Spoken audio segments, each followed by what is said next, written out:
Welcome back with a smiling face. Links to previous episodes are given in the video description, so don't forget to like, subscribe and share the video. A Heart of Ice and Ash. Episode 6. Chapter 63.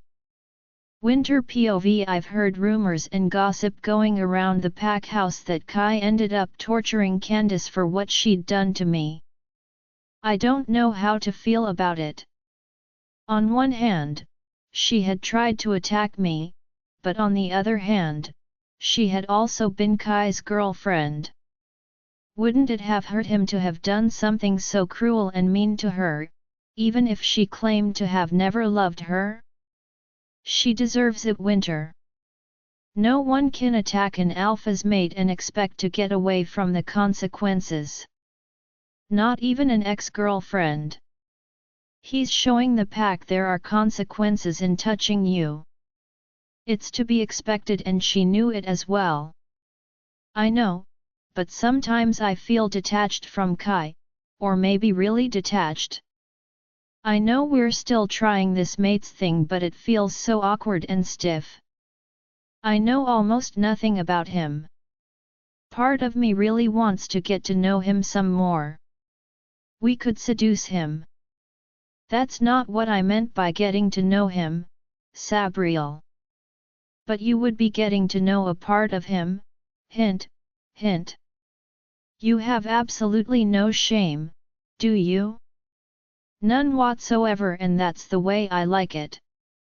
The door swings open and I crinkle my nose as the stench of blood, and lots of it, permeates the air. My eyes widened in shock and disbelief as I saw a disheveled Kai, with blood splattered on his clothes. I feel nauseous. Was this blood Candace's? I guess he had done the torture thing after all. I almost backed away, but he held up a hand, halting me in my tracks. Steady now, he said soothingly as he walked slowly into the room, shutting the door and locking it as I watched. I'm going to get cleaned up and then we are going to talk. I think a little amused. Well, I'll talk, he amends, hurrying into the bathroom. I'm left wondering what it is he wants to discuss. There you go, he wants to have a discussion. That's great, Winter. Maybe he'll tell you about himself. That would be nice. I feel like we're just strangers sharing a room at the moment. Well, you could acquaint yourselves with each other. Sabriel, stop going there, you're a horn dog. Yeah, but a horn dog will get some eventually. You, on the other hand, are being as pure as the goddamn snow. You need to get laid, girl. Release some of that frustration. Heck, jump his bones, you'll thank me later. Or go join him in the shower. No thanks, he's covered in blood and I'm not going to lose my virginity in the shower. Why? It will mean you're extra clean? I don't think it works that way, Sabriel. There's one way to find out. I'll pass. Thanks. I dimly hear the shower turn off and stare in awe as he makes his way into the room, dressed in only a towel that wrapped around his delicious body.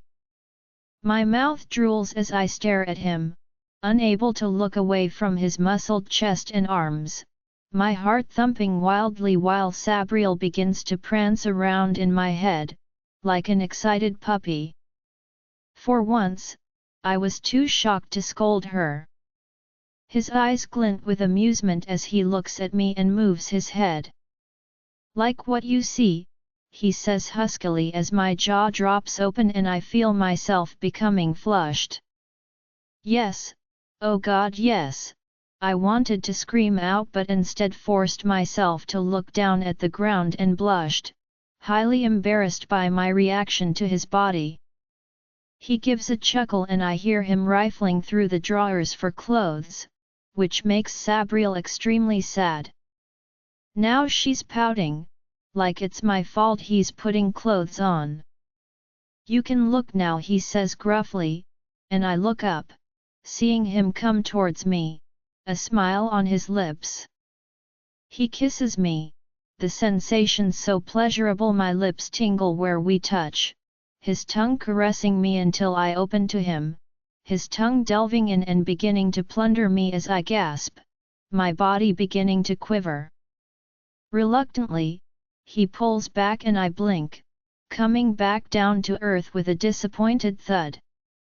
You can look now, he says gruffly, and I look up, seeing him come towards me, a smile on his lips.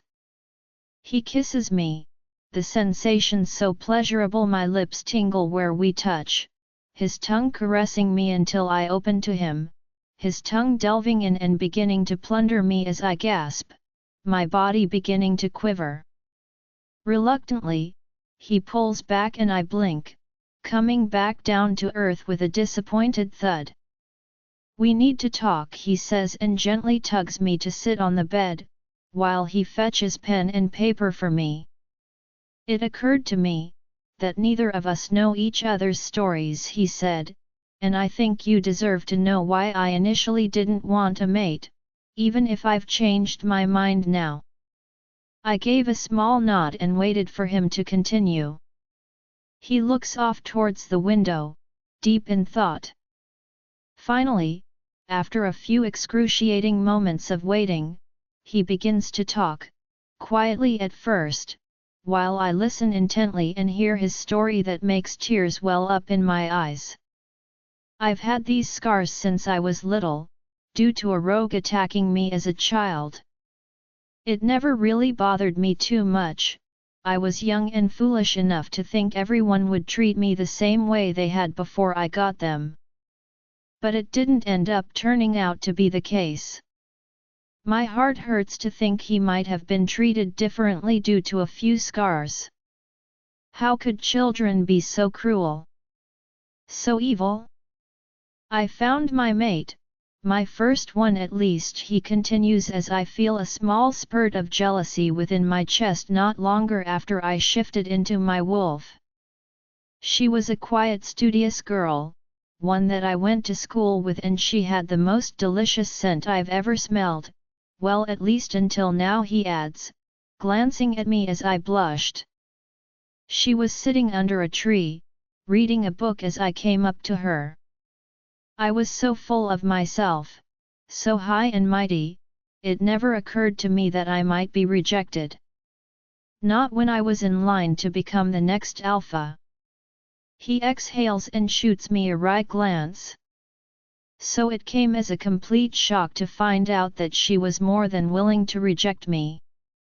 I could have lived with that, he admitted sheepishly, if she hadn't told me that the reason she didn't want to be with me is because of these damn scars, he said, tracing them with a finger.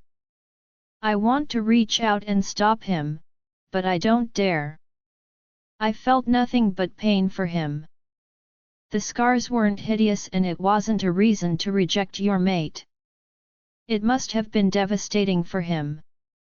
Was it any wonder that he was self-conscious about them? What kind of girl did that to someone who they were meant to be with? A shallow, vain girl, that's who. Was it any wonder he fell for someone like Candace? Ever since that day, he says, fidgeting with his hands, I've told myself that I'll never put myself in a position where I can be rejected by another mate or in a vulnerable position again. Candace was one of a few girls I dated, and she lasted the longest.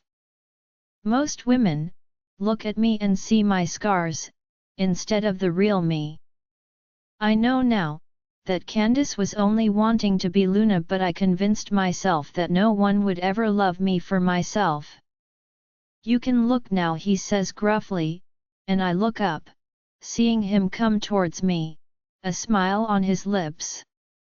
He kisses me, the sensation so pleasurable my lips tingle where we touch, his tongue caressing me until I open to him, his tongue delving in and beginning to plunder me as I gasp, my body beginning to quiver. Reluctantly, he pulls back and I blink, coming back down to earth with a disappointed thud. I want to cry, his voice sounds so pained, so full of anguish. I want to take it all away, show him that there are women who will love him and not because he's an alpha. He could have been an omega and I would have accepted him still, scars and all. Why couldn't he see just how handsome he is? I barely even notice the scars anymore. They're a part of him. I want to cry, his voice sounds so pained, so full of anguish. I want to take it all away, show him that there are women who will love him and not because he's an alpha. He could have been an omega and I would have accepted him still, scars and all. Why couldn't he see just how handsome he is? I barely even notice the scars anymore. They're a part of him. I reach out and take his hand, holding it firmly in my grasp and eye him carefully. It's moments like these that I really wish I could actually speak, tell him what I'm thinking and feeling. I even open my mouth to try but nothing comes out. I see a flash of disappointment on Kai's face as well. Anyway, you deserve to know. I will change Winter, that is if you are willing to forgive and forget everything that I've done to you so far. We could start with a clean slate, he offers and I can hear the hope in his voice. He's trying to extend an olive branch, the question was, would I take it? I want nothing more than to start with a clean slate and forget about the past. He was hurting and I was hurting. Wasn't it time to embrace each other and what the future might hold for us instead? I have to release my hand, so that I can scribble something onto the paper he's given me. I hold it up for him to read. I forgive you. He looks relieved, hugging me so tight, that it's hard to draw breath, slapping me awkwardly on the back. But there's something that preying on my mind and it's only right that I tell him my story too, so that he can understand where I come from and why I feel the way I do. I begin to scribble while he looks over my shoulder. My name is Winter and I'm 18 years old. My mother was killed by rogues when I was small, and my brother Damien and father blamed me for her death, because she died protecting me. They beat me, made me into a slave for them. The scars on my body are mainly from them. I was bullied relentlessly at school as well and life did not get easier. Then one day, my father sold me, like a prostitute to a friend of my brother's called Thomas, who tried to rape me. I ended up having to kill him, to save myself. Not long after that, some students stabbed me and blamed me for Thomas's death, resulting in me running away. I traveled alone through packs and the forest, until I came upon a group of rogues who chased me into your territory. The rest of what happened to me, you already know. It's not very descriptive, but it's to the point and I see his eyes darken as he reads it. He looks furious. He swears as he finishes, holding me in a tight hug again. I didn't know Winter. I must have made things so much worse for you. I swear, I'm going to make this up to you, make you see that you're meant to be my mate and that I'll treat you right, he promised thickly, and I melt in his embrace, a smile on my face. Because there's nothing but truth in his words and I believe him 100%. The path we choose now, is the one that will determine both of our futures. Damien POV crack, rustle. The twigs cracking beneath our feet were loud in the otherwise silent forest, but to be honest, we've both reached the point of not caring, neither one of us giving a flying fig about the sounds or possible rogues. We're just that exhausted. Jonathan is definitely not the traveling buddy of my dreams. Thomas hasn't stopped at every single pack like we have, but both Jonathan and I are too worried about going in the wrong direction to avoid any of the packs along the trail we take. One wrong move and we could end up further away from Winter, instead of heading towards her like we initially planned. Every move we make we analyze. It's exhausting. It hasn't been the smoothest of travels, not when Jonathan and I don't see eye to eye on a lot of things. It doesn't help that the last few days and nights have been cold as well as rainy. Even wolves don't like to get wet, and there was a storm brewing, judging by the dark black clouds gathering over our heads. Just what else we needed. I shiver slightly from the cold, feeling extremely frustrated. I think we should set up camp, I shout out to Jonathan, my hair beginning to fly wildly in the wind. I hope he can hear me, otherwise I'm going to have to mind link the blasted alpha. He turns to look at me, as grumpy as ever. For an alpha you'd think he would be used to bad weather and travel. Apparently not. The pack up ahead is not too much further. I would rather spend time in a nice warm bed than sleep out here again in the cold, he grumbles. Yeah, I don't think we're going to have a choice tonight. I shoot another glance upwards. We're not going to make it, best to set up camp, I argue. The next pack is several miles away and we've spent the majority of the day in our wolf forms up until now. We need time to recuperate. Setting up camp is the best option for both of us, he just has to stop being so goddamn stubborn. Besides, who made Jonathan the boss? I didn't ask him to come along, he insisted. I can tell he's annoyed, but I don't care. Fine, he snaps irritably, pulling the tent out of the backpack as I join him. I'm already shivering from the cold and it's not even raining. At this rate, snow was going to be inevitable as well. I smile at that. Winter loves snow, always has. I guess that's one of the reasons I always felt that her name suited her. God, how I miss my little sister. We're wasting time, doing this, Jonathan grunts as he begins to pull the tent up. I roll my eyes. I wish I could bury him in snow, just for some peace and quiet. A loud crash of thunder makes both of us jump. I give Jonathan a told you so look, which he pointedly avoids, scrambling now to get the tent up. We huddle inside, both pointedly keeping our distance from one another. As far as we can, considering it's a very small tent and we're both bulky teenagers. Do you think Winter found a pack to stay in? Jonathan asks quietly.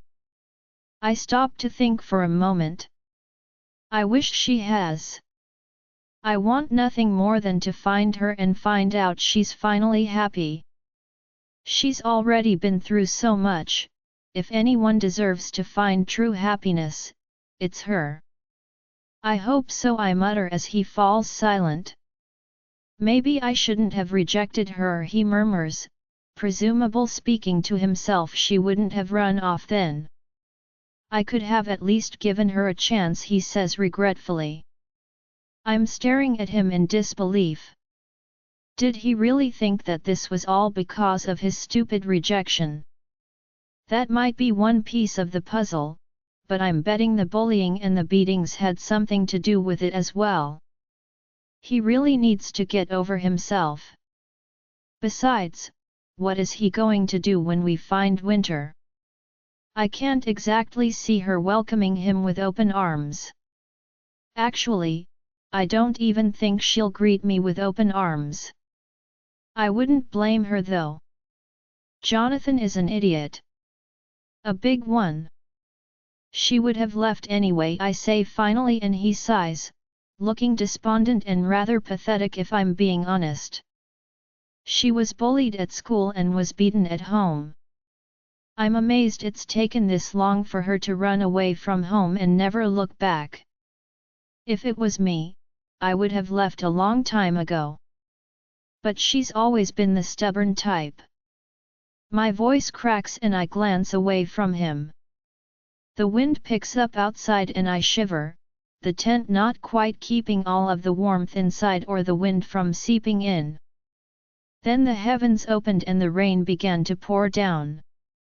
Great! We were both stuck in here with each other whether we liked it or not. At least outside we could keep our distance and not be offended. The tent was meant as an emergency one, but it was coming in damn handy lately. Even if the alpha snores so loudly, I'm frightened that wild animals will get curious enough to investigate the loud sounds. I can at least be grateful to Jonathan for insisting we take a tent along. There's something to be said about not freezing to utter death. My nose wrinkles. I can smell dirt, pine, the smell of the rain as it pours down, but I swear I'm picking something else up, something that we hadn't anticipated. Especially not in this weather. I think to myself with a groan. Not now. It smells absolutely putrid though, and not something you can miss.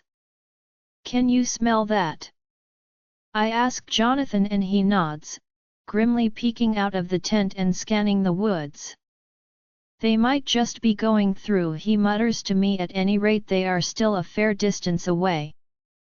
Besides, they don't like the rain, any more than we do they?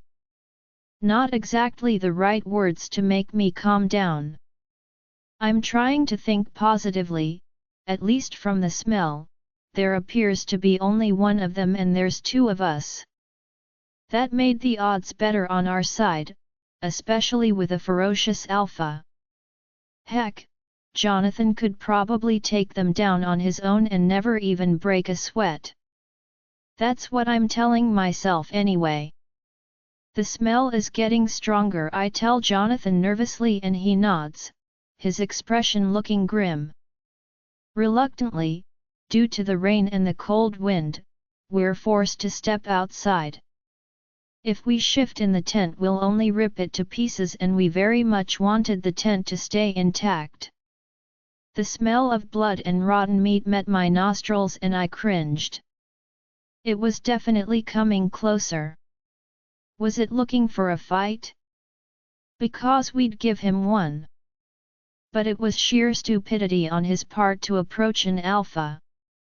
Most rogues would have the sense to stay away, so why wasn't this one? It was infuriating. Jonathan's busy moving his head, listening for the sounds of the approaching rogue, his eyes wary as he glances at me. I give him a nod and move, keeping my back to him and trying to view this so-called rogue from a distance. He wasn't that far out that we shouldn't be able to spot him. Especially with our shifter eyesight. We can see for miles with it. My mouth pops open, and I give Jonathan a nudge to his shoulder. He too stares in fascination. We're used to rogues being in their wolf forms and preparing to fight, that it actually takes us a moment to realize the man coming towards us was in fact one in human form. It was completely unexpected. If it wasn't for the smell and the glowing red eyes of his, we would have mistaken him for another shifter. A normal one. The skinny, ragged-looking man holds his hands up as though surrendering. I mean you no harm, he rasps as Jonathan and I glance at each other in surprise. I have information, I believe you may want. I'm suspicious. As if he's going to have any information we want from him. What kind of rogue is this? I thought they attacked on sight, but this one really does seem to be harmless, even as I remind myself to remain on my guard. What do you think? I whisper to Jonathan. I think we should hear him out, he answers quietly. I'm curious to know what kind of information he thinks we want to hear. So am I. But I'm not about to forget that he's a rogue either. I'm not about to let myself be killed, if I can help it. Come forward slowly, I tell him, firmly. Jonathan tense beside me, prepared to shift at a second's notice. The man gives me a small nod and walks very slowly, forward until we're meters apart. He keeps his hands up as though surrendering. What do you want for the information? Jonathan asks. It was a good question. What did we have, that the rogue could possibly want?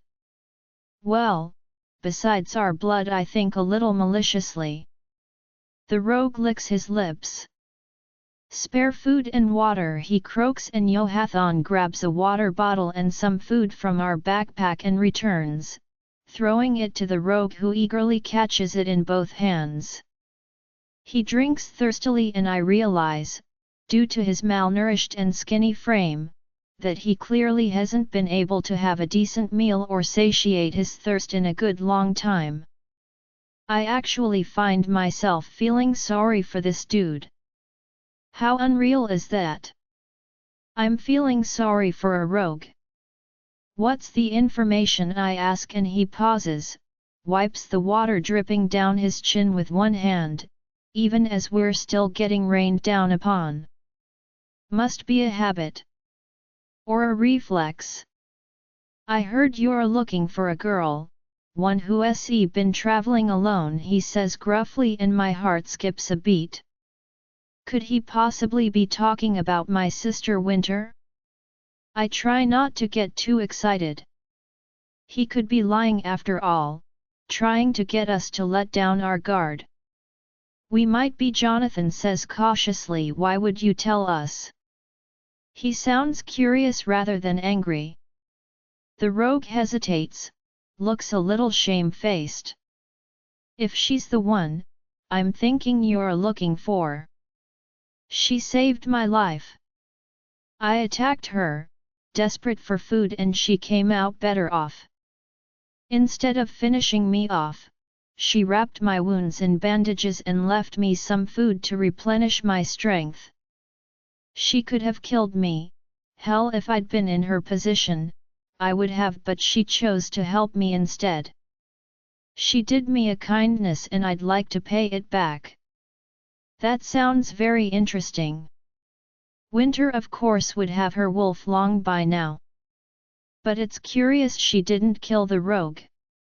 Most shifters didn't hesitate like she clearly had. Could she speak? Jonathan yells out to him, and the rogue shakes his head. No, he said decisively, and my eyes light up. It has to be her. Where did she go? The rogue comes closer and we don't move to stop him. The information he has is too important to ignore and could very well lead us to my missing sister. Besides, he seems to be relatively harmless, especially for a rogue. The rogue's eyes are twinkling. I can do better than that, he says with a small smile. I can lead you right to her. I kept an eye on her after she left me, wanted to thank her in some way. Then I hear from other packs, once I seen she was staying where she was, that there were some boys looking for her. One of them, being her brother, the other an alpha. Figures it had to be you. What's in it for you? I ask suspiciously. If I take you to her, the rogue says quietly, can you do something for me? Depends what it is, Jonathan says. Tell her thank you from me. Once I've done this, I'm off to find a home, settle down and stop being a rogue. She gave me that motivation to change. Kai POV, I feel like a completely different person. Like a weight's been lifted off my chest. Winter trusted me enough to divulge her story to me, and I'm outraged on her behalf. Her brother wasn't foolish and so was her father. It was too bad I can't get my hands on the both of them, because if I could, I would be torturing them slowly, listening to their screams with pleasure as their blood splattered all over the dungeon walls and floor. I can't believe Winter has forgiven her brother, despite everything he did to her. She's just so forgiving and kind. So sweet. So beautiful. She's perfect in my mind, absolutely perfect. Alpha Kai, Alpha Lawrence is in your office, requesting to see you. What on earth is he doing here? I've no idea, sir. Do you want me to tell him you're unavailable? No, I will be down there momentarily. I break the mind link off, feeling highly annoyed. I wanted to spend time with Winter today. I eye her thoughtfully. Maybe she won't mind coming to the office with me and meeting Alpha Lawrence? It couldn't hurt to ask anyway. Winter. I ask gruffly, feeling a bit out of my depth. Would you like to come down to my office and meet another alpha from a neighboring pack? Her eyes light up and she gives a fervent nod. I wonder if she's bored being here, with me constantly hovering over her. Am I being too possessive? I have no clue. But my wolf wants to be near her all the time, and if I'm honest with myself, so do I. I make a note, to stop being too clingy and make sure she has room to breathe. I take her hand and walk downstairs with her, feeling the usual sparks as my wolf almost purrs in contentment. He's been a lot happier since I accepted Winter as my mate, instead of constantly being irritated at me. It makes a nice change. Usually we're bickering with each other or blocking each other out of anger. Storm's become a lovesick puppy at the moment. We walk through the office where Alpha Lawrence is waiting. I stare at him with a grimace. I've never liked the man. He's probably slightly older than me and has shaggy auburn reddish hair with green eyes. He's shorter than me, I notice with a small smile of satisfaction, but still stout and bulky with muscles that fairly bulge from his arms. Winter looks a little hesitant and I give her a small smile, drawing her forward as Alpha Lawrence smiles at her. Alpha Lawrence, I say firmly, I would like you to meet Winter, my mate.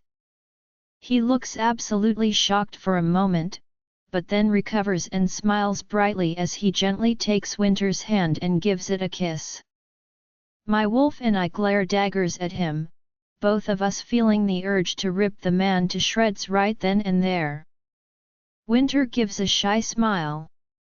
You are the most beautiful creature I've ever seen, Alpha Lawrence tells her, and she beams at him. She looks happy. I feel grumpy. To what do I owe the pleasure, Alpha Lawrence? I say tightly, wanting nothing more than for the man to leave the office so that Winter doesn't have to be in his proximity anymore. Maybe asking her to come down to the office was a mistake. I'd forgotten how handsome the other alpha was. Now I'm irritated and trying hard not to show it.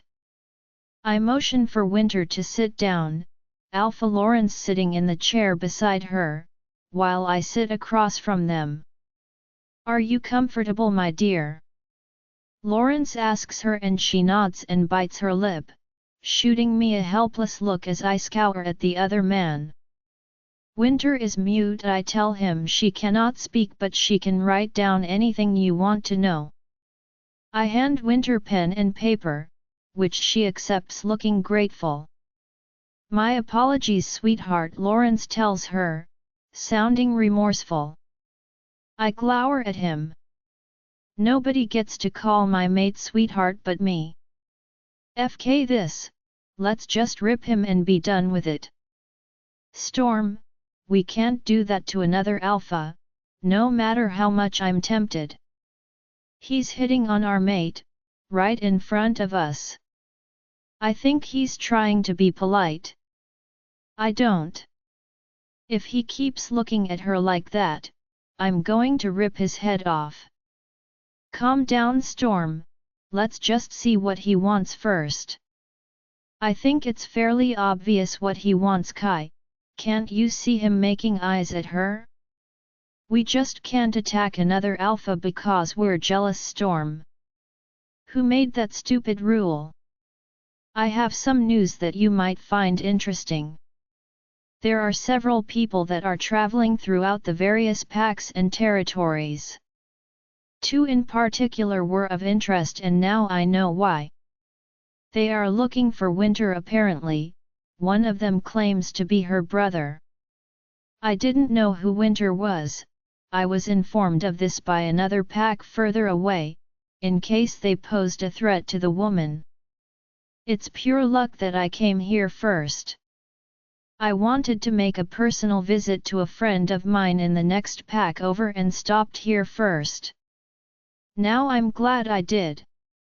I look over at Winter, whose eyes are opened wide as she listens intently. She makes a scribbling motion with one hand and I realize what it is she wants. Realizing the pen I gave her isn't working and hastily grab another one from the desk and hand it to her. She leans against the table as she scribbles, showing Alpha Lawrence the paper first and then me. Do you know if any of the men was called Damien at all? He's my brother. I believe that might have been one of the names, Alpha Lawrence said regretfully. I'm afraid I can't say for certain, but at least now you can be on your guard, should they come to your territory, Alpha Kai. You bet your ass I'm going to be on my guard. They step foot on my grounds, I'll kill them. Or torture them. I don't know, but I don't care. I want revenge for Winter and what he did to her. But why does she look so excited at the prospect of seeing him again? I know she has told me, well written down, that she's forgiven him, but that doesn't mean I automatically have to like him. Anyhow, Alpha Lawrence says with an easygoing grin as he stands back up, I believe that I'll be going to visit that friend of mine now. You'll let me know of any further developments, he asks, and despite myself I nod. He had the courtesy to come and speak to me, and now because of him I'm aware of a possible threat to Winter. It could be someone posing as her brother, and even if not, I'm suspicious of these 2 people's motives. He's done me a kindness and I need to remember that, no matter how much Storm hates the man. Thank you for speaking to me, I grunt out. Winter, he says, turning to my mate who looks startled. It was a pleasure meeting you, my dear, he adds, and gives her a cheeky wink while I stand there fuming. If looks could kill, Alpha Lawrence would be a dead man walking by now. As it shoots me a wink and then leaves while I stand there dumbfounded. You know that unmated males will continue to hit on our mate, don't you? Storm, she's not the kind of girl to welcome that sort of attention. I'm not saying she is, but don't you think it's dangerous that she isn't marked yet? At least if she bore our mark, the unmated males would know that she's been claimed. What if the other boy looking for her is that first mate of hers? Jonathan, wasn't that his name? The one who rejected her. How long did it take for her to admit to us she'd been rejected as well? Maybe she's not over him, did you consider that? It better well not be him looking for her. It's a possibility, Kai, even you know it could be him, I can feel it. I know it's him. What if it's because he's changed his mind and wants to be her mate now? What if he tries to break you and Winter up? What then? Even if it is him, and I'm not saying it's going to be, we will deal with that when he gets here. He's not going to just waltz in and declare his love for Winter and take her away. At least I don't think he will, Storm. now my stomach is in knots. Need I remind you of that night when one of the pack members accosted her while she was setting the table as an omega? Do you want that kind of thing to keep happening to her? Especially when she can't scream for help. If she was able to mind link us, don't you think that would be a lot more reassuring? Not just for us but for her? It would make things a lot safer for her if she had the ability to get help when she needs it. Besides, it's not like you don't plan on marking her at some stage anyway, is it? Storm, don't you think you're being a little too overprotective? If anything, you're not being protective enough, Kai. Storm is making a valid point. Winter has been in danger numerous times since she's arrived at my pack. Part of it was because of me, I recognized that, but someone was still causing trouble for her. What would happen if I couldn't get to her in time? She'd be a goner. Her wolf was too small to stand up to even an average wolf at the moment. She was frail as a human being too. Delicate. I can't be with her every minute of every hour of the day, no matter how hard I try. I could put guards on her, but then what if the guards tried something? Langdon wouldn't babysit her, not anymore. Maybe this was the best option? I'm so confused, but I have to make a decision. All I want to do is protect her. Storm's words keep echoing inside my head as I stand up and gently tug on a bewildered Winter's hand. She looks puzzled but stands, leaning into me as I bend down my head and gather her in for a kiss, my tongue delving into that sweet mouth of hers, caressing her tongue, gripping her hair tightly with one hand and twining it around my fingers. Winter will always be in danger while she's unmarked. Storm's words are insistent and loud in my head. He's not wrong. Before I can think it over some more, or hesitate with what I'm about to do, I find my mouth trailing down her neck, kissing the nape of it softly as her eyes close and she grips my arms tightly with her hands. She's so trusting, I think a little sadly. There's no hesitation in that girl at all. Not when it comes to showing affection, and I wonder if it's because she's had so little of it since she was a small child. I would have thought she'd shy away from it, but instead she eagerly welcomed all of my attentions. Slowly, I let my canines out, feeling regret and guilt for what I'm about to do, but Storm's words won't stop repeating in my head and it's making it difficult to change my mind. With one smooth motion, I pierce her delicate skin with my teeth and bite down, eliciting a hoarse gasp from her as she struggles in my grip. I shrink my canines back inside my mouth and slowly pull away, licking over the wound until it seals itself closed. There's a tattoo of a black wolf on her neck, dark and prominent against her pale, ivory skin. Now, no one would touch her, the mark clearly stating that the alpha, which is me, has marked her as his mate. She's so pale though and trembling as I look back at her. There's such anger in her face that I flinch, her eyes are swimming with tears. But there's something else, that doesn't quite seem right. Her eyes roll up into the back of her head, and I only just get to her in the nick of time, scooping her into my arms as she faints dead away. I wipe the tears away from her eyes, feeling like a right fool. What have I done? I whisper to myself, ashamed at the action I've taken and wondering what caused her to faint. It's not the typical reaction of a mate that gets marked, but maybe I frightened her that badly? God, I'm foolish. I carry her all the way to the hospital, making a nuisance of myself until she's placed in a room and settle myself into a chair. I will be there when she wakes up, and I will suffer the consequences of what I've done. But even as I vow to do that, a small voice in the back of my mind tells me that I've done the right thing. I just hope Winter realizes that and forgives me for what I've done. Winter POV. I felt the sharp prick of Kai's canines piercing into my skin, before excruciating pain ripped through my entire body. I've never heard of such a thing happening before. Whenever I'd heard of someone being marked by their mate, it had always sounded pleasurable and painless. Why did it hurt so bad?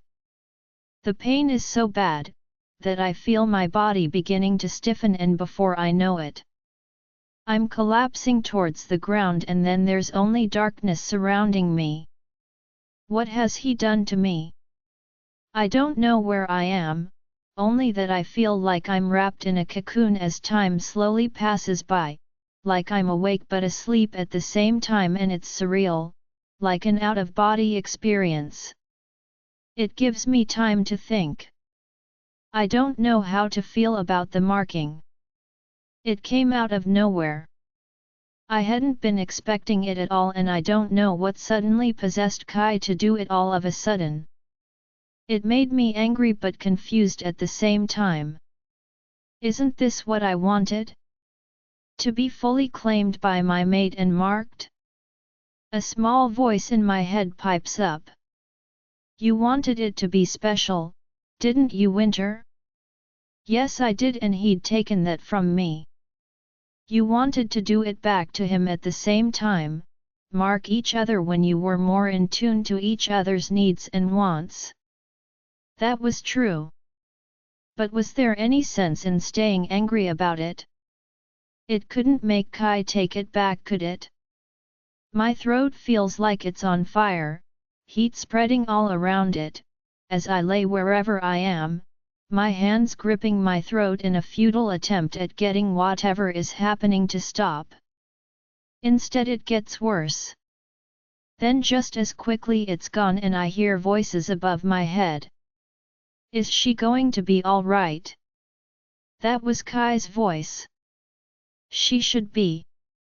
It's a miracle what's going on right now. I can only speculate as to why, but it appears that the mixture of your alpha blood and her blood has caused this sudden reaction.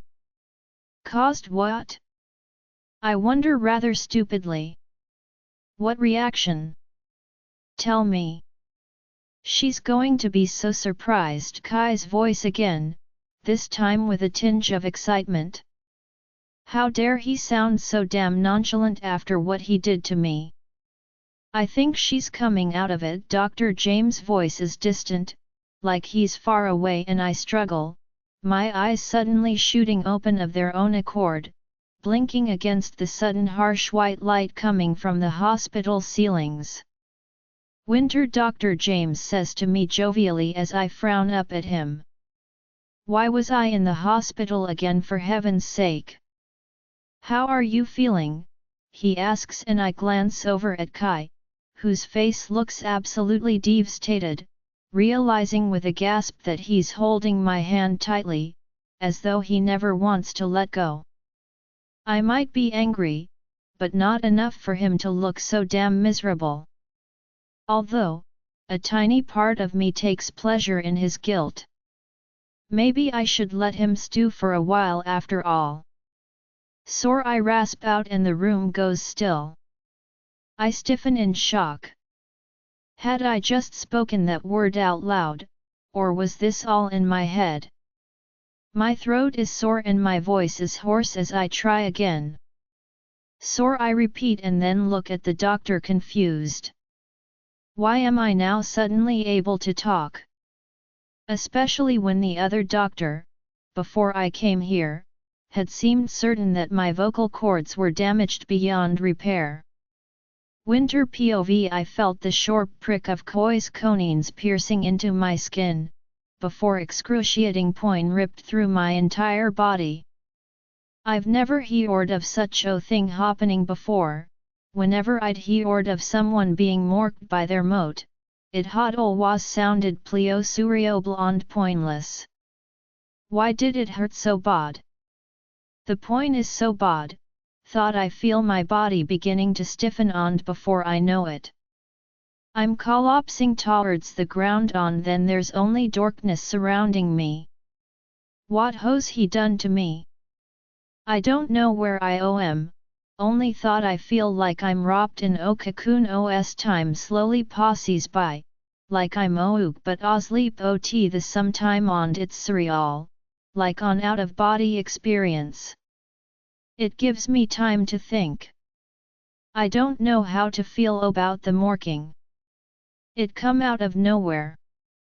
I hadn't been expecting it otoll and I don't know what suddenly possessed Koi to do it oll of o sudden. It made me angry but confused ot the sometime. Isn't this what I wanted? To be fully cloimed by my moat and morked? A small voice in my head pipes up. You wanted it to be special, didn't you, Winter? Yes I did and he'd token thought from me. You wanted to do it back to him ot the sometime, mork eok other when you were more in tune to eok other's needs and wants. Thought was true. But was there any sense in stoying angry about it? It couldn't moke Koi tok it back, could it? My throat feels like it's on fire, heo spreading oll around it.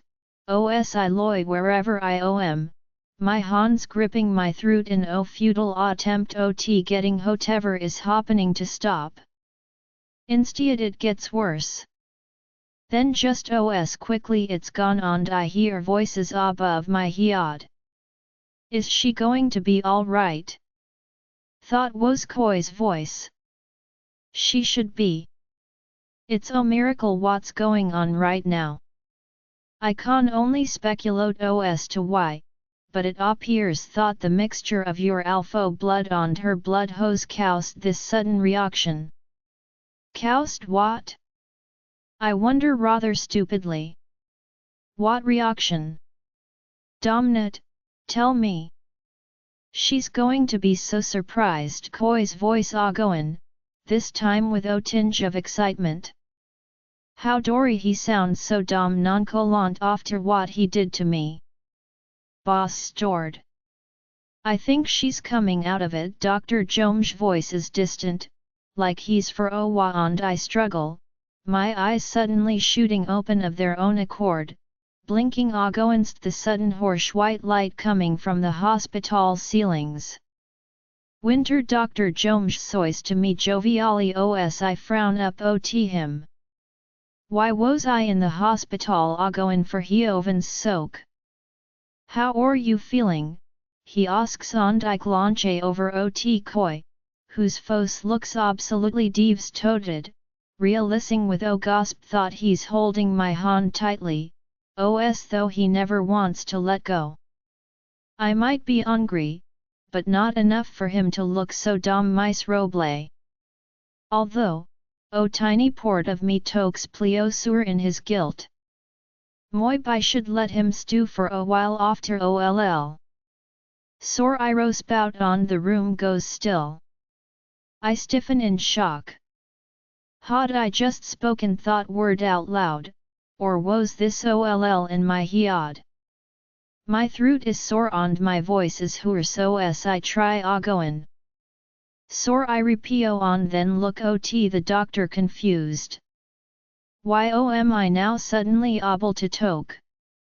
Especially when the other doctor, before I come here, had seemed certain thought my vocal cords were damaged beyond repair. Winter POV I felt the sharp prick of Kai's canines piercing into my skin, before excruciating pain ripped through my entire body. I've never heard of such a thing happening before. Whenever I'd heard of someone being marked by their mate, it had always sounded pleasurable and painless. Why did it hurt so bad? The pain is so bad, that I feel my body beginning to stiffen and before I know it, I'm collapsing towards the ground and then there's only darkness surrounding me. What has he done to me? Dr. James speaks to me as Kai listens from his position by my bed. I think that Kai's blood mixed in with yours, when he marked you, sped up the healing process of your damaged vocal cords. He answers my unspoken question. I frown. I had thought that they were damaged beyond repair. Isn't that what the first doctor had said? Your vocal cords were extremely damaged but were slowly healing on their own. It might have taken another year, but you would have eventually been able to speak. Kai just sped up the process, so to speak. He chuckles at his joke. My eyes widen in excitement. I turn to Kai, who is eyeing me tentatively. I throw my arms around him. I can speak again, it's a miracle, and I feel like crying in my joy. Thank you, I rasp as he hugs me back. You have every right to be pissed at me, he murmurs back, but I shake my head. I'm ecstatic to have my voice back. What he did to me wasn't right, but when this was the end result, it was more than worth it. We would have a discussion on boundaries and consent later. But now I could talk. I want to shriek in happiness. You can talk now, Winter. Hell yeah, this is awesome. Thanks, Sabriel. We can finally tell people how we feel about them, to their face. Let's start with Candace. I dare you. I think it might take a few days before I can talk properly, Sabriel. That's all right, we can practice. Start with Kai, cause you are still pretty pissed at him, even if you're happy to have your voice back. Step out of your comfort zone, girl, tell him. Tell him what a bastard he is. Go all out and do some swearing at the boy. All right, enough, Sabriel. I get it. But I'm not angry at him anymore. Sigh. That's the problem with you being nice, Winter, it means you ruin all my fun. Sabriel. Sorry, Winter. I didn't mean it. Dr. James is excitedly chattering away in the background, but all my focus is on Kai, who's still holding my hand and looking sheepish. He damn well knew what he'd done was wrong, and there's something hovering in my mind as the rage builds. Winter, Dr. James says as I swivel my head to look at him, you can go home as soon as you feel ready to, but would it be impertinent to ask if I can take an X-ray of your neck and vocal cords again? I just want to make sure I've gotten pictures from every angle to examine.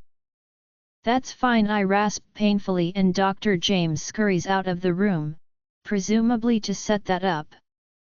I can't believe you have your voice back, Kai says quietly. Are you happy about that, Winter? I swear I didn't know it would happen, but I can't say I'm sorry this happened because of what I did. I'm conflicted. I am happy to have my voice back, but at the same time, part of me hadn't really missed it all that much. It was like I'd just retreated with the loss of my voice, and now that I have it back, I'm wondering if it's time to find my voice for real, instead of hiding in the background. Would I have the strength to step forward and become the new me I want so badly? Kai. What you did was wrong, I whispered, and his face falls. He looks at me with remorse on his face. I know, he says, looking away. Why? I ask, and he knows what it is I'm really asking. I got jealous, he whispers. So did my wolf while you were talking to the alpha. I rationalized marking you would keep you safe from unwanted attention, but that doesn't excuse the fact I should have asked you first. It was wrong and I'm sorry, he apologized. I nod emphatically at that.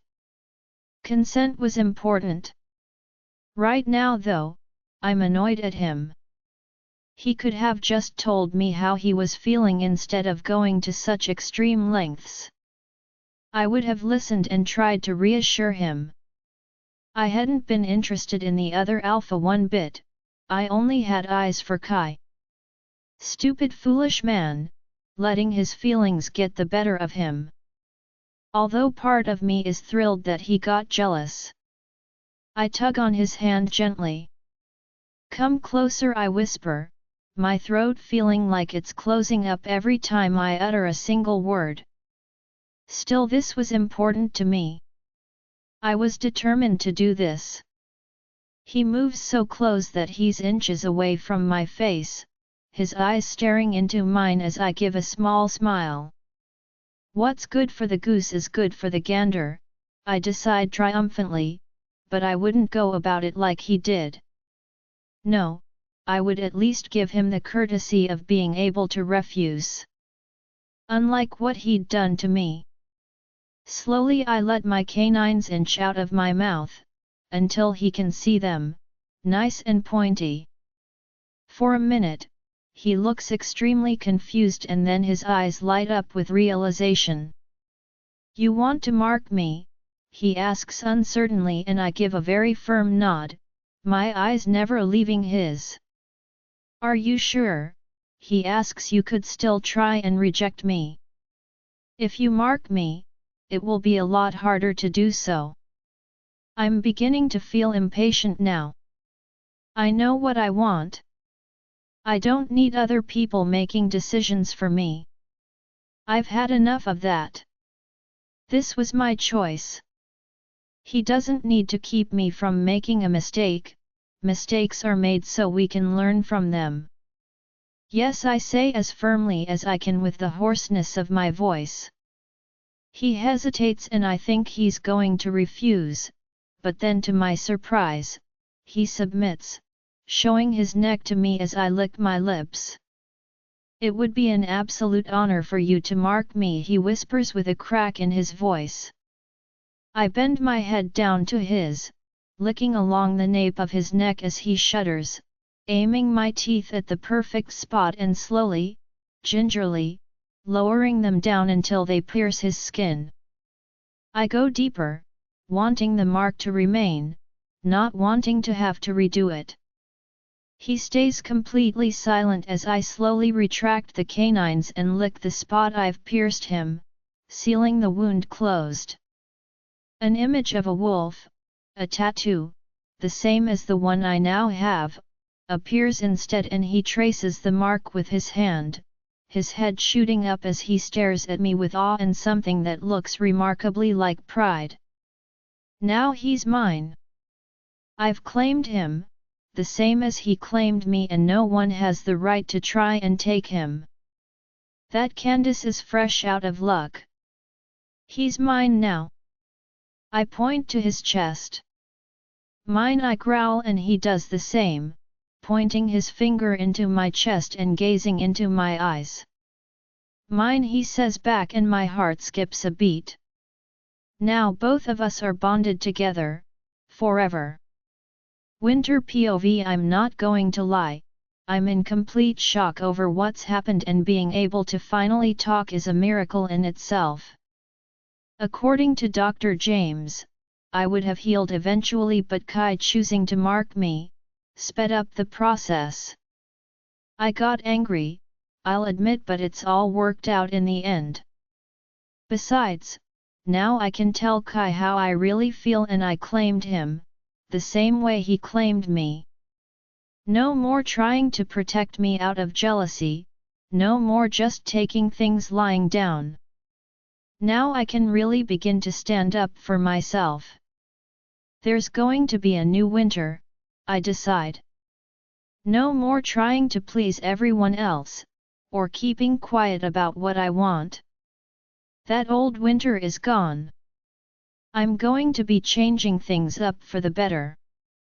Kai leads me out of the hospital room, still feeling guilty, and I tug on his hand and force him to look at me once we safely reached the grounds outside.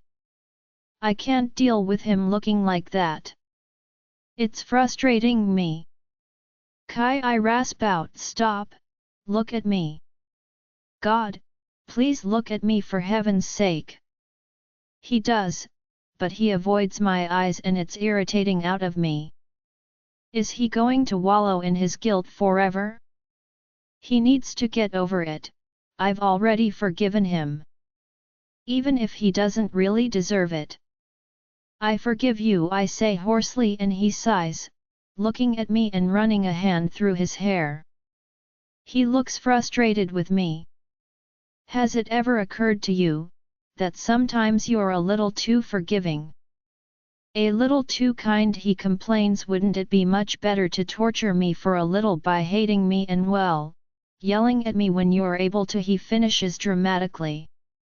I give a raspy giggle. Somehow I can't picture myself yelling at the big bad alpha, like a harpy. It makes a funny image though. No, I whisper, I want a clean slate. You're taking me out on a date, I tell him, poking his chest with my finger, a look of determination on my face. This is the least he could do. Take me out somewhere nice. Let us finally start the transition forward and let go of everything horrible that happened in the past. Let us forge our future together. Oh, a date! How awesome! Good idea, Winter. Make him take us somewhere nice. He still has to agree to it, Sabriel. He'll agree, because otherwise I'm going to bite him, in a not-so-pleasant place that will make him limp for the next few days right between his legs. It will be my pleasure to do it as well. That's sadistic, Sabriel, and very unkind of you. I have other ideas I could do instead if that helps. But they all involve pain of some description and even removing his manhood. No, no, no, Sabriel, no more. Let's just let him speak. Fine, but I want to go somewhere there's steak. I want to dance and I want to get laid. I'll let him know about the steak. But that's a hell no to the getting laid. We already talked about this. Prude hornbag, a date, murmurs Kai, looking truthful. Somewhere nice and I can show you I'm trying to change for the better, he mutters, moving his head. He's clearly trying hard to think of something and my heart is swelling with joy. He's really going to do it, he's actually listening to what I want. I wonder what he's thinking. What kind of place he might have in mind.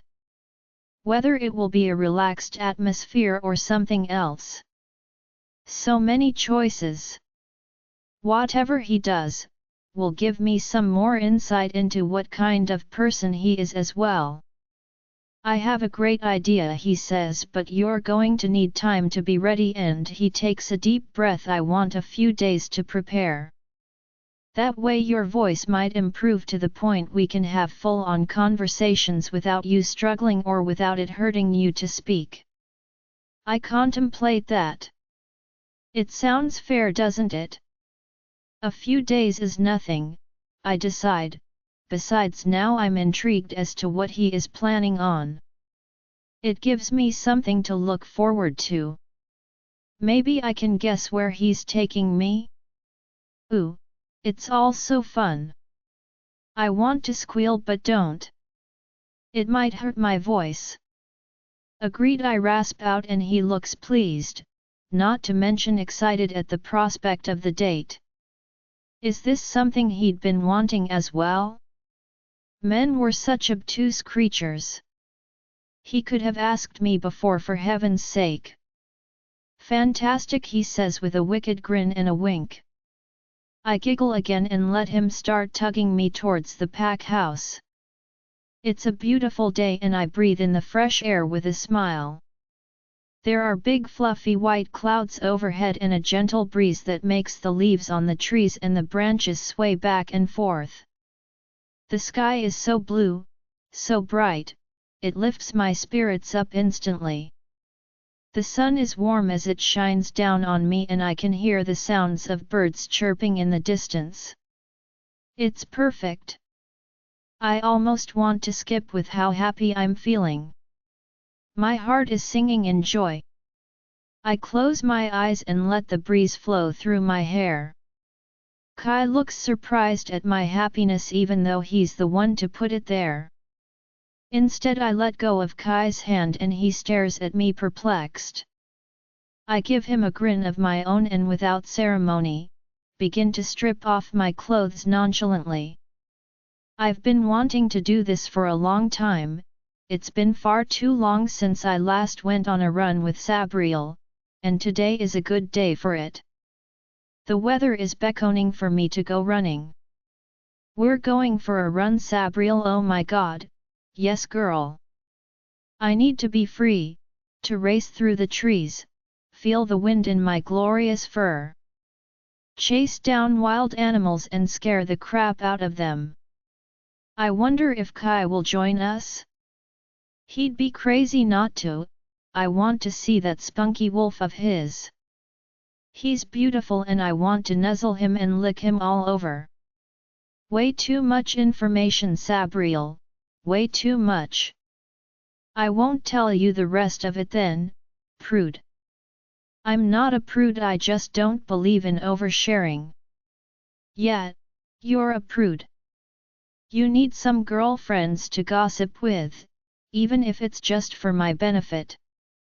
I need some good gossip to listen to and girla talk. Think about it.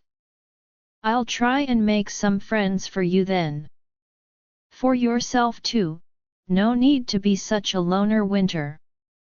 Bet there's heaps of friends we can gather. Heck, I'll frigging talk to their wolves if I have to. But you'll always be my best friend, Winter. You're my best friend too, Sabriel. I begin to shift as Kai watches wide-eyed, his jaw dropping open. I'm sure he's seen a woman before, in fact I know it has, so it's kind of annoying seeing how shocked he is. I can hear my bones cracking and adjusting, until I stand before him in all my glory as a wolf. I frown to myself. I feel like I'm slightly bigger again, and as I examine my paws, lifting one up and then the other, I'm certain that they are larger. I don't feel like a tiny runt, but I'm still not as big as the average wolf. Still, it's nice to be a bit bigger. At this rate I might grow to a normal-sized wolf. Sabriel, are we bigger? Or am I just imagining things? I told you, girl. The more confident you get and the more you grow as an individual, the bigger we'll get. Did you not hear me the first time? But how big will we get? That's up to you. Continue to believe in yourself and become the confident woman I know you're capable of becoming, and who knows how large we'll grow to. Maybe we'll even be as big as Kai's wolf. Wouldn't that be a hoot? I doubt that will happen, but it's nice to imagine it will. Let's run, girl. Wait, let's see if Kai wants to join us. Yes, I want to see. Up close and personal. I don't think he'll appreciate us staring at him. You never know. Besides, isn't it a compliment to look at him? Just don't do anything embarrassing. We sit down on our haunches and regard Kai, who looks at me with a large smile on his face. He reaches out a hand and I nuzzle into him as he pats my silky fur, his eyes wide and gleaming. I take it you want to go for a run, he asks, laughter in his voice as I give an adamant nod. He shrugs. Why not, he mutters, it's been ages since Storm and I have gone for a run ourselves. The pack can wait, he adds, and right in front of my eyes, he too begins to take off his clothes. He looks entirely comfortable doing it too. I swear my eyes nearly bug out of my head. He rips his t-shirt off and I drool, seeing his taut abdomen with a six-pack. God, he's glorious.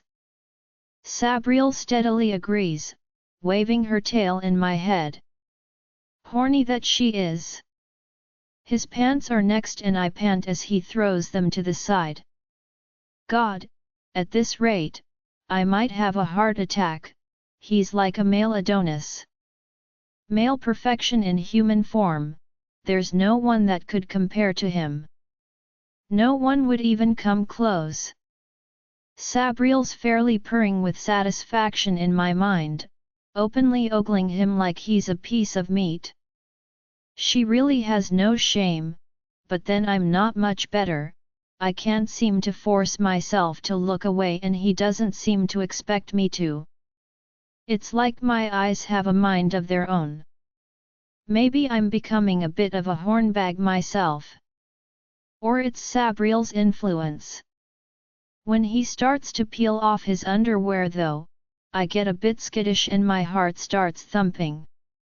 Sabriel is urging me to go closer, but I refuse and look down at the ground, hearing Kai chuckle in the background. I only look back up when I hear his bones cracking, the sound loud in the otherwise quietness of the outdoors, until a large black wolf stands where he was moments ago.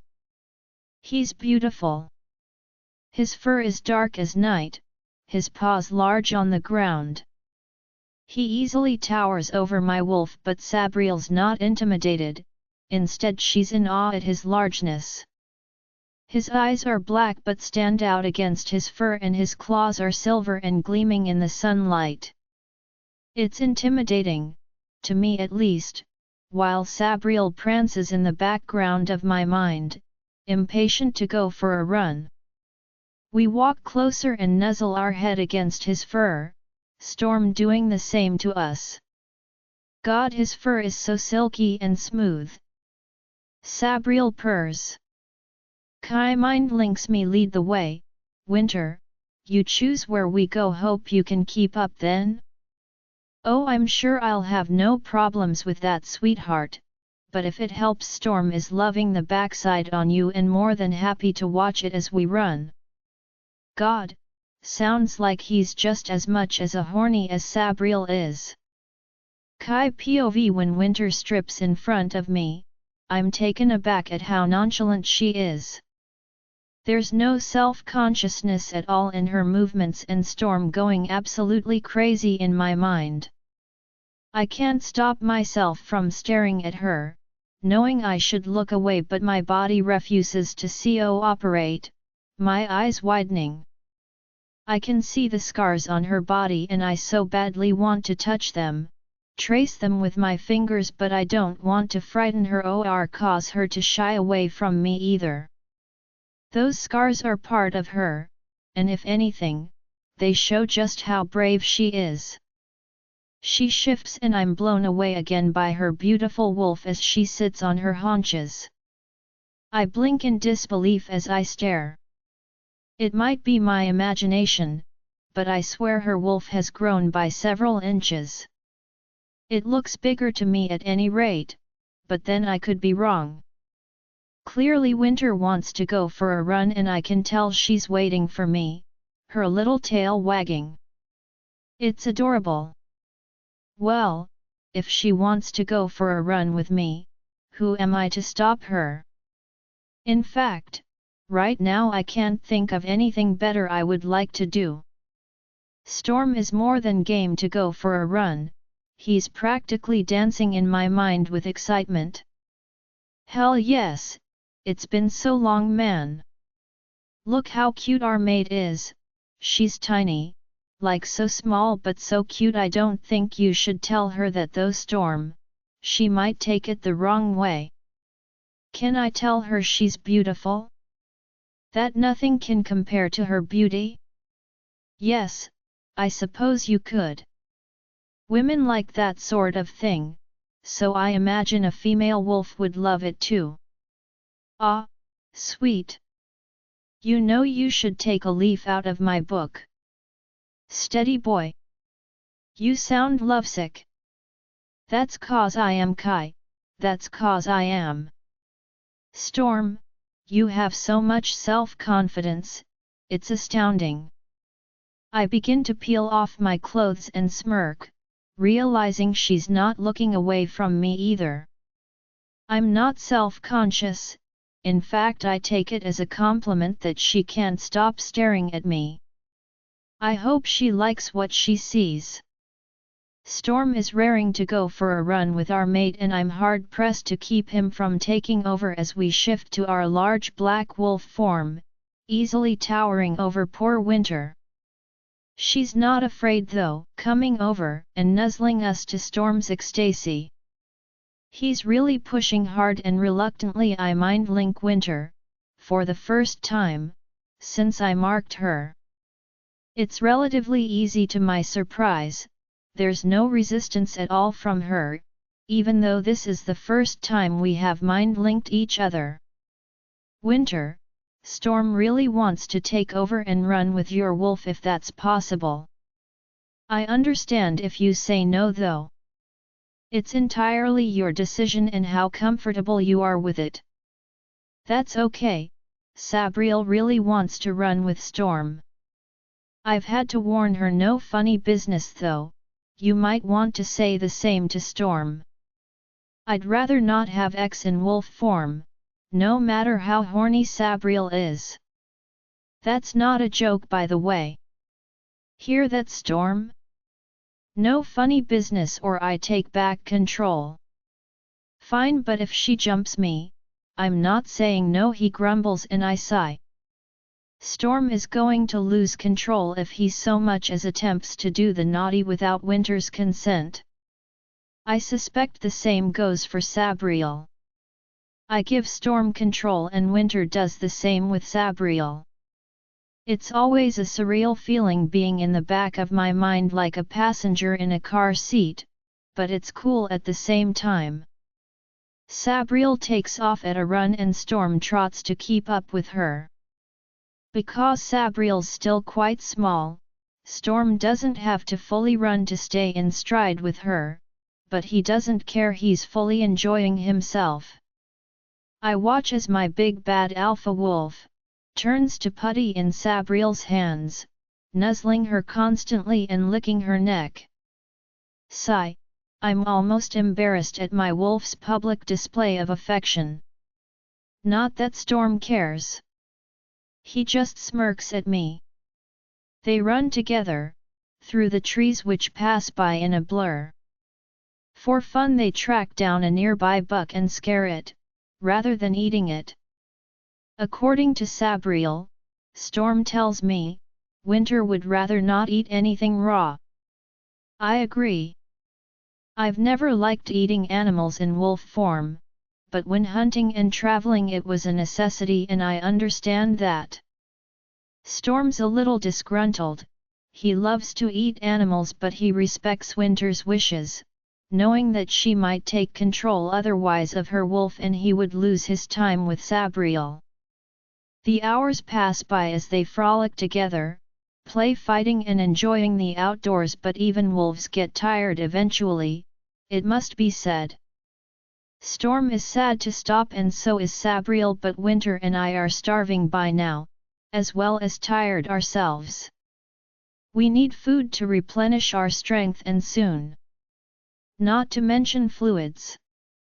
We make it back to our clothes and I shift first, Winter sins later. I finish dressing and turn around to see that Winter's cheeks are bright red. Is she blushing? I give a slow grin. She must have been checking me out while I dressed. Not that she'd admit it. But still, I feel a sense of satisfaction. I should have dressed more slowly and teased her. Hungry? I ask teasingly, holding out my arm and feeling a glow inside as she takes it, nodding her cute little head firmly. Yes, she rasps, laughter in her voice. She seems to have enjoyed herself. We make it to the kitchen and I make her sit down, noticing that except for the flush in her cheeks, she looks extremely pale. How does omelets sound with some chicken? I ask and she looks at me in surprise. You cook, she says incredulously. I pretend to be offended. Of course I cook. Not all of us men are hopeless in the kitchen, I tell her gruffly. Sounds good, she gets out and I grin, whipping up the ingredients in no time. I do make a mean omelette if I do say so myself. Although contrary to what I told Winter, it's one of the few things I'm competent at. I'm not so good with complex recipes, but she doesn't need to know that. This will impress her and that's what I'm after. I slide the plate in front of her, sitting across from her and watching with delight as she picks up the fork and takes her first mouthful, moaning in delight. I squirm in my seat, hurriedly beginning to eat in the hopes of distracting myself. It doesn't work and I continue to shift, trying my best to stop myself from hardening. There's silence as we eat, but it's not the awkward type of silence. Rather it's comfortable silence, and before long, I push my plate away, Winter's still half full and she glances at me sheepishly. I guess I gave her too much to eat. I thought you were hungry, I comment, a little nonplussed and slightly panicked. What if she didn't like it and was just being polite? Maybe I could offer to make her something else? A sandwich, or crackers or something. I'm not used to eating large portions, she admits dryly, and my heart stops. Of course she's not with all the abuse she told me about. I decide not to make a big deal about it, not wanting to make her uncomfortable. Still, the mood is slightly awkward now. I grab the plates and place them gingerly in the sink, returning with 2 sodas, one of which I hand to her as she looks at me grateful and begins to sip. There's an idea playing around in my mind and I don't know whether it's a great idea or not. Still, I can't stop myself from mentioning it. I know you want to go on a date, I say delicately as she nods, and I very much want that too, but there's something else I want to ask you about while I have your full attention. It's important to me and I want to get your opinion.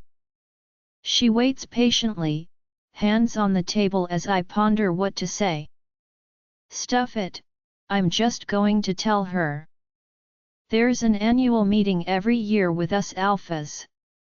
We take our partner to the summit and there's dancing, talking, just a casual sort of thing. Would you mind attending with me?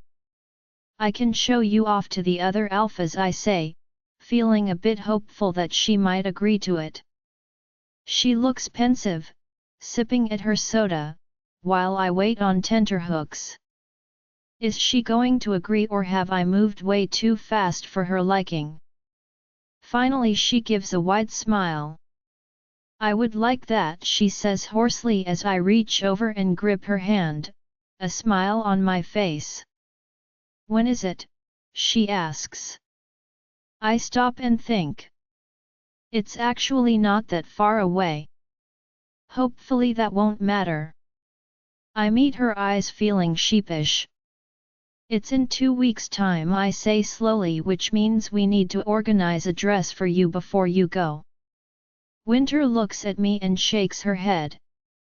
My heart plummets to the ground. Did she not want to go with me now? Was it too soon for her liking? No dress, she tells me, and my heart begins to speed up again. I don't like them. It's unusual, but if she doesn't want to wear a dress, I'm not going to make her. But I can't help myself from asking, what would you like to wear? She shrugs. A skirt maybe, not sure. Fair enough. Why shouldn't she be comfortable in her own skin and clothes? I guess we men have it easy in that respect. It's easier for us to get dressed and go. I want her to dress however she likes, even if it means sweatshirt and pants. She looks beautiful no matter what she wears. In the meantime, I'll get started on this date of ours, I say with a wicked wink as she giggles. Are you going to be okay if I go and do some business? I ask. You could always sit in the study with me, I add, my eyes lighting up. Can I come with you? She asks uncertainly. Oh, you bet you can, I growl, picking her up and carrying her down the hallway. I place her on the couch in the corner as she watches, sitting on my computer and doing the bare minimum I need to do for today.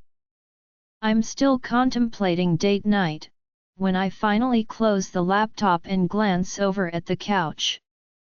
Winter's asleep, tossing and turning slightly as I walk over. Do I wake her? Or let her sleep? She looks so innocent and childlike, I can't help but reach over and touch her face, her pale lips partially open and her soft snores filling the room. It's so endearing. Quietly, I gather her up and begin the long trek upstairs, careful not to wake her. Date night was going to be the best damn date Winter had ever been on, I determined, looking down at my beautiful mate.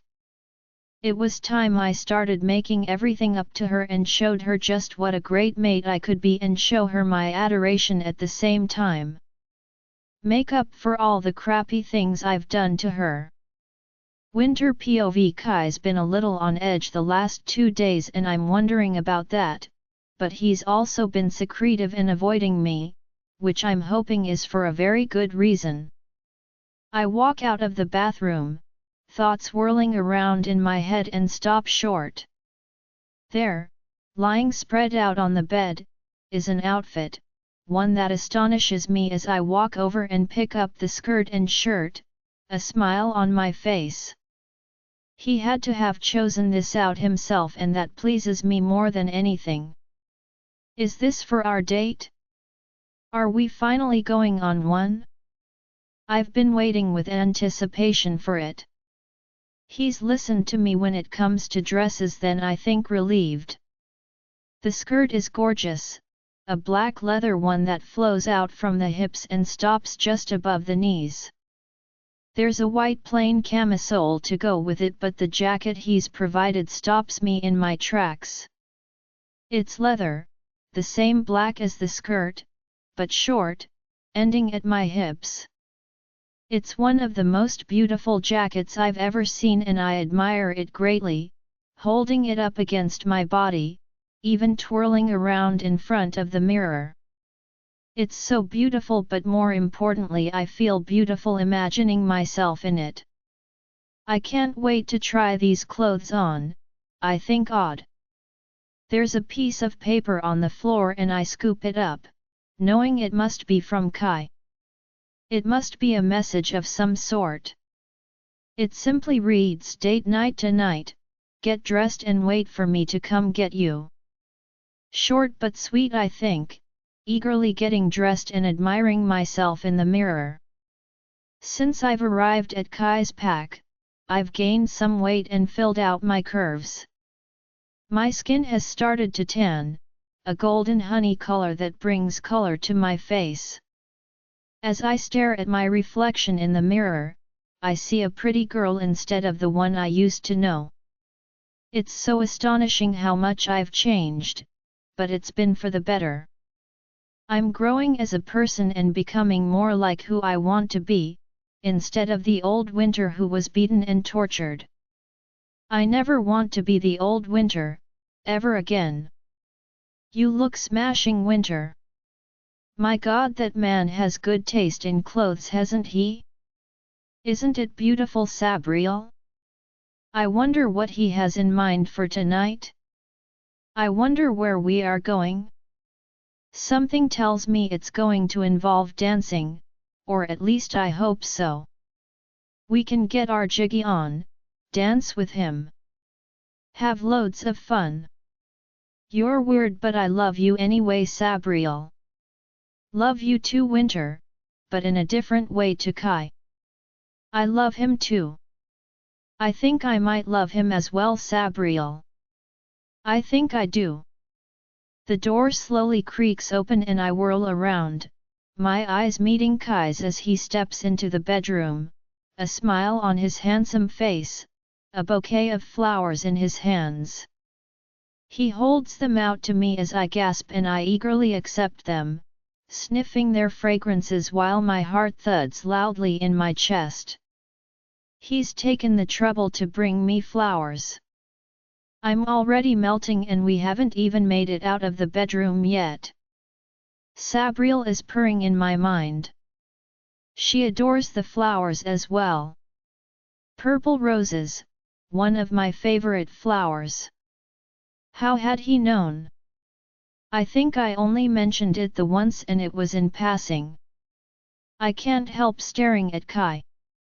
He's taken a special effort to dress himself in a suit today, black trousers and white shirt with a suit jacket, but it makes him look even more masculine and handsome. His scars stand out, but truth be told I barely even notice them anymore.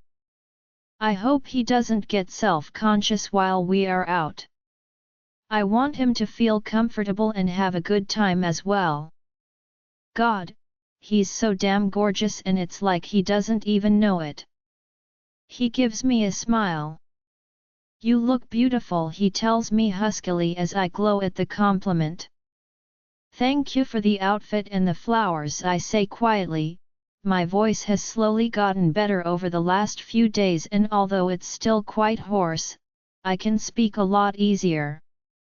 It doesn't hurt as much to either. You're welcome. Are you ready to leave? He asks and I look at him, wriggling my eyebrows and making him laugh. Maybe.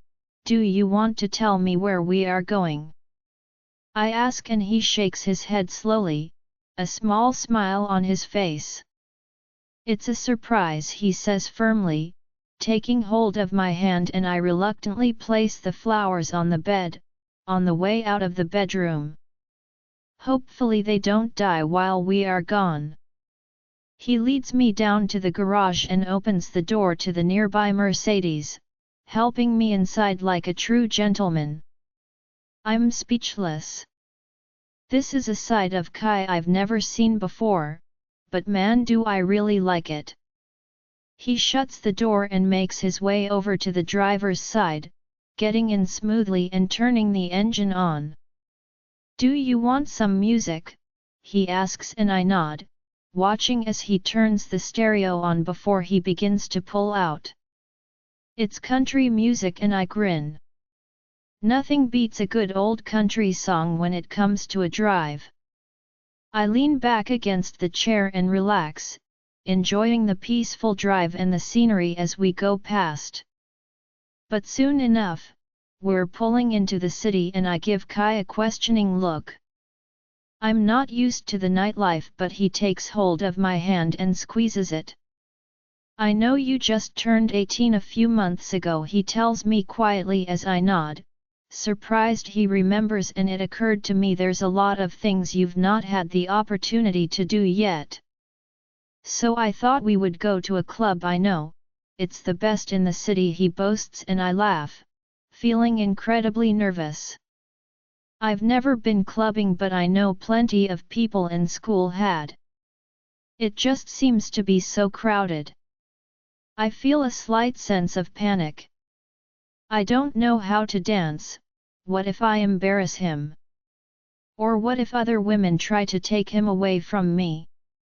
Sabriel gets annoyed at that thought and I hastily cool her down. He seems to be reading my thoughts. For what it's worth, he says quietly, still driving, face gathered in concentration, I am not much of a dancer either. We can look awkward together, he chuckles. That makes me giggle. This could be fun. In fact, the more I think about it, the happier I become. I might not be of legal age to drink, but that doesn't mean I can't have a good time and I hadn't expected Kai to think of something like this for our first date. He was really putting in the effort. Especially since I can't see him actually liking big crowds like this. He pulls into a car park as I stare at the building in awe. It has large neon lights pronouncing the name Club 666 and there's a huge line of people waiting to get through the door. It's going to take forever before we can get inside, I think to myself, a little deflated. Kai opens the door and takes my hand. "Let's go have some fun," he says, and I smile, taking his arm and letting him shut the door. Oh well, it will be worth the wait. I fully expect us to both go join the back of the line, but instead, Kai makes a beeline towards the bouncer, a small smile on his face, even as I'm hesitant. What is he doing? We can't just jump the line like that. Already the crowd is muttering and I can hear angry voices, which makes me cringe, even as Kai drags me to the front of the line where the bouncer is waiting. "Leo," he says, startling me as he greets the bouncer. The bouncer is a large man, clearly a shifter, muscled arms folded across his bulky chest, his head shaved and sunglasses on his eyes. He's not fooling around when it comes to security. He looks like he takes his job very seriously.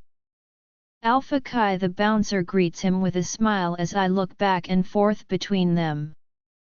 They seem to know each other, but I hadn't thought that Kai would be the regular clubbing type, so what was going on? Were they old friends from school or something? "This is my date Winter," Kai introduces me, and the bouncer shakes my hand, gently for someone with such large hands. He seems to be a nice person, even if he does look a bit scary. "It's a pleasure to meet you, Winter," Leo says. "Nice to meet you," I stammer back, looking helplessly at Kai. He takes pity on me. "Leo, is it cool if we go inside now? I want to get Winter out of the cold. It's freezing out here." Leo gives him a wink. "Course you can," he says with a chuckle and shake of his head. "I'm not about to tell the owner he can't get into his own club. I don't have a death wish," he jokes, undoing the rope and allowing Kai to drag me inside. Well, not drag, maybe gently tug me inside. I'm in shock. I can't believe that Kai owns a club. It's freaking cool. As we step inside the interior of the building, my eyes widen and my jaw drops open. It's beautiful. It has the sense of luxury, with booths all around the dance floor and tables, waitresses serving guests quickly. The dance floor is bright and the music is loud, people dancing everywhere, their hands on each other, several others making out. The atmosphere is bouncing and it's clear this is a popular club. It's totally wild and utterly cool. It's also making me feel completely out of my depth. "I can't believe you own this," I say slowly, and he grins and gives me a wink. "There's lots of things you don't know about me," Kai says as he steers me towards a table and sits me down. "Trust me, I'm an enigma," he jokes, and I giggle. He certainly is. But one that I was slowly getting to know. I look around wide-eyed, trying to take it all in. I've never been clubbing before and this is so exciting. My foot is tapping to the music as a waitress approaches. I frown when she bends over to speak to Kai, showing off her impressive cleavage and deliberately ignoring me. I feel snubbed. I also feel incredibly angry while I struggle to keep my cool. Not she notices or anything. "What can I get you to drink?" she coos, flipping her blonde hair over her shoulder and batting her eyelashes at him. My hands clench into fists under the table. Sabriel is ready to lunge across the table and send the waitress flying. Kai, to his credit, doesn't even look at the waitress but instead turns to me. "What would you like to drink?" he asks politely as the waitress begins to look disgruntled, sneering at me. "I'll have a root beer please," I say, and he nods. "I'll have a Coke," he tells her, and she walks off looking annoyed. "Take that," I think to myself triumphantly. Kai hadn't even spared her a second glance. "You're not going to drink?" I ask uncertainly. He shrugs. "If you can't drink, then neither will I." Then he sits back against the chair and observes me with those dark eyes of his, narrowing them as a small smile appears on his face. "Tell me, Winter," he drawls as my heart skips a beat, "what would you like to do now?" Kai POV: the club is loud and there's couples gyrating on the dance floor everywhere. I might own the club, but this really isn't my scene, not that I'm about to tell Winter that. Not when she's looking all over the place with awe, a large smile on that beautiful face of hers. She looks like she's glowing in excitement, and I'm further surprised when she just orders a root beer to drink and sips at it, her face alight as she listens to the music, her foot tapping in time to the rhythm. She looks like any other normal teenage girl out clubbing. For a while we sip our drinks, content to listen and be quiet, occasionally asking each other questions, but I can see Winter is longingly looking at the dance floor. The outfit I chose for her suits her down to the ground, and she even added leggings to it. She looks stunning, an absolute goddess and easily the most beautiful woman in the room. I'm lucky to have her here with me, that's for sure. Especially given the envious looks from several other males who spot her. I smirk. "She's all mine, fellas. Come near her and I'll murder you without a qualm." I quietly place my drink down and turn to her with a small smile. "Would you like to dance?" I offer, and her eyes light up immediately as she stands up and almost drags me to the dance floor. I guess that's a yes, then. We go to the edge of the dance floor. I prefer not to be in the center with all the gyrating bodies everywhere. Good Lord, some of these girls are wearing almost nothing. Aren't they freezing? I'm a little out of my element. I'm not much of a dancer, and I'm also incredibly aware of my scars. I can see a few women pointing them out to each other and whispering, and my face burns in embarrassment. But I was determined to make sure that Winter had a good time, and that's what I was going to do. So I put aside all my inhibitions and began to groove to the music, Winter laughing at my pathetic attempt to dance to young person's music, as I like to think of it. But at least she's having fun, and that's what matters the most to me. I want her to be out here enjoying herself. She's having a wonderful time, even cozying up to me and laughing as I twirl her around. But it's not long until I get hot from all the moving around in the crowd, and judging by the flush on her cheeks, she feels the same. We both need to cool down. Another drink?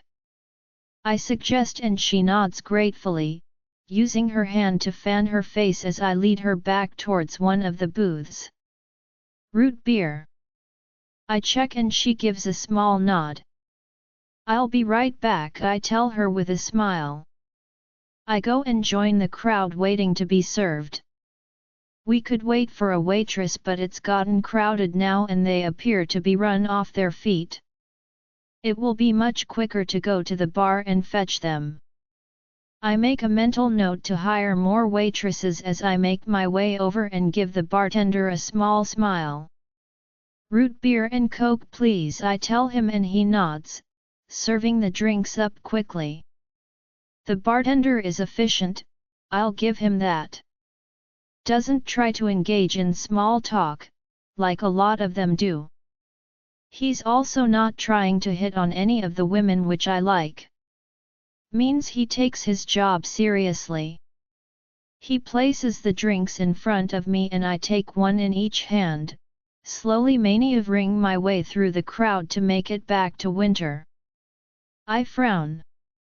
There's a guy standing in front of Winter, looking down on her, swaying slightly on his feet.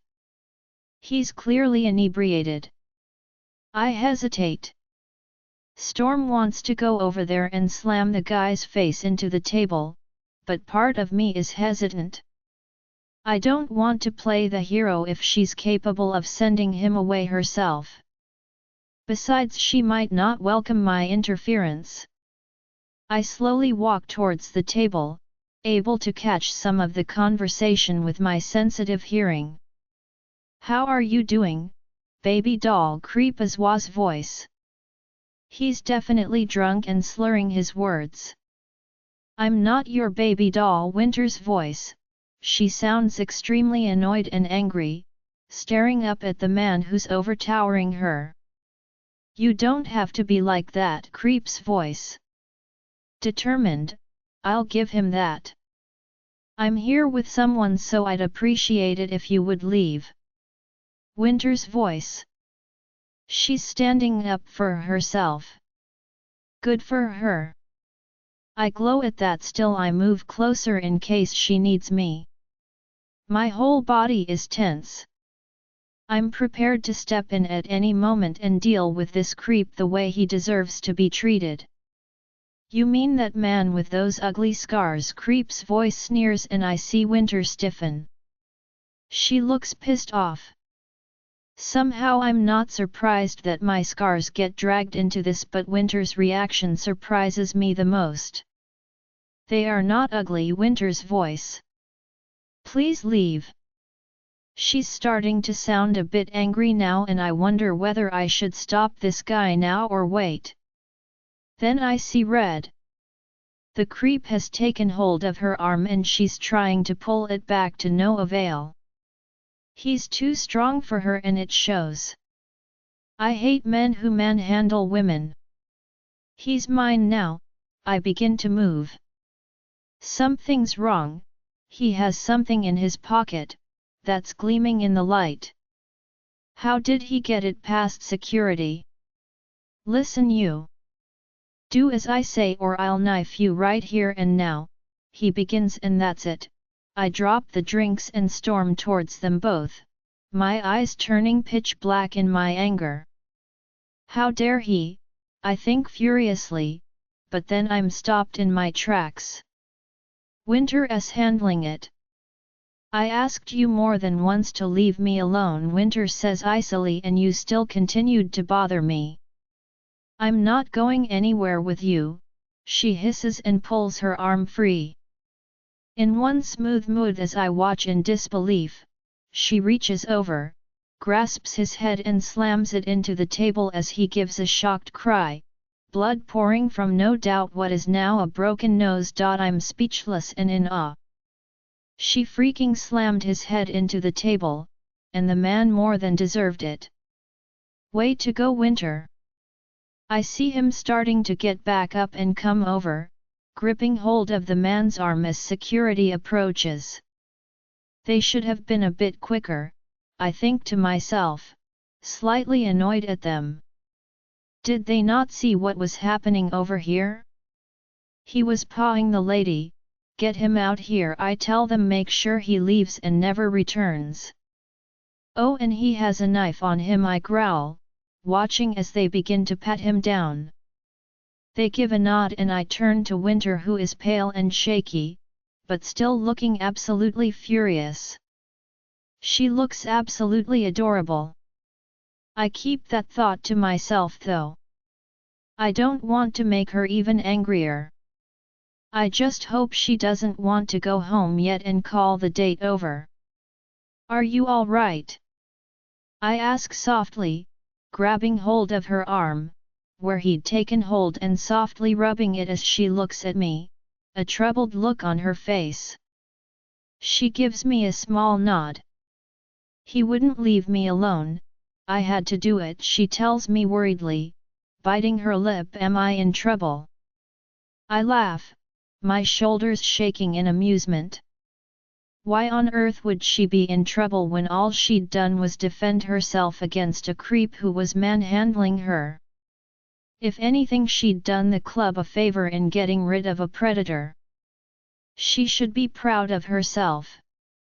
No, I saw the whole thing, I mutter. You did well.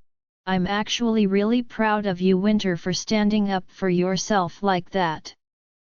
It was amazing. Really? She says in a small voice. I haven't wrecked the date, she asks timidly. Is that what she's worried about? I feel a warm glow inside of me. She hasn't ruined anything. There's no way I would say this date was ruined. Not when it's only just begun. Poor thing. Of course not, I say with a grin. Do you want to leave or do you want to go and dance some more? I really hope she wants to dance again. I'm desperate to have her in my arms again. She moves her head and gives me the tiniest smile. I would like to dance, she breathes, and I lead her to the dance floor, twirling her around and ignoring the mutters and looks. All I can think about is Winter and how she had defended my scars to the creep who'd approached her. She didn't have to, but she'd done it anyway, not aware that I could hear. My heart skips a beat. I've fallen in love with this girl, completely and utterly, but I had yet to say the words, at least in an official matter. Would she accept my feelings, or would she think I was moving too fast? I decide to wait, closing my eyes and resting my head on hers as we slowly move in time to the music, grateful just to hold her in my arms and breathe in her delicious scent. This has been the best night of my life, and it's all because I got to spend it with my mate. I'll never forget this date for as long as I live. I hope it's the same for Winter. But I'll never know unless she tells me. At least I know it's the first date she's ever been on. Surely that would make it special, wouldn't it?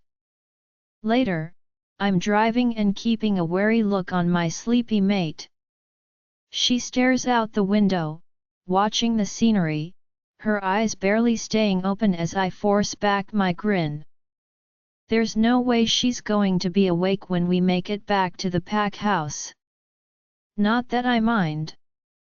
It means I get to hold her again when I put her to bed. But, I say sternly to my wolf who's prancing around in my head, it would only be putting her to bed, not the other thing. Storm whines but accepts it. The poor girl's almost comatose, that's how tired she is. Kai, she mutters, slurring her words from how tired she is. Can we go back again and dance together? Of course we can. We can do whatever her little heart desires, if it means I get to hold her in my arms again or kiss her. Man, I'm becoming clingy, aren't I? Yet I can't seem to help myself, not when it comes to her at any rate. Anytime you want, so long as there's nothing else going on, I promise thickly. She's already planning on going out with me again. I give a cheesy grin. The next date will be even better, I promise myself. She puts her head on her shoulder and her soft snores begin to fill the silence in the car as I smile, carefully driving slowly, wanting to prolong this date for as long as I possibly can. I can't help wanting to be this selfish. It's the most quality time I've ever managed to spend with Winter. That's my fault though, not hers. Then she utters the words and I almost swerve the car in my shock, in her sleep. I love you. Join our Facebook and WhatsApp group for more updates, link is given in description.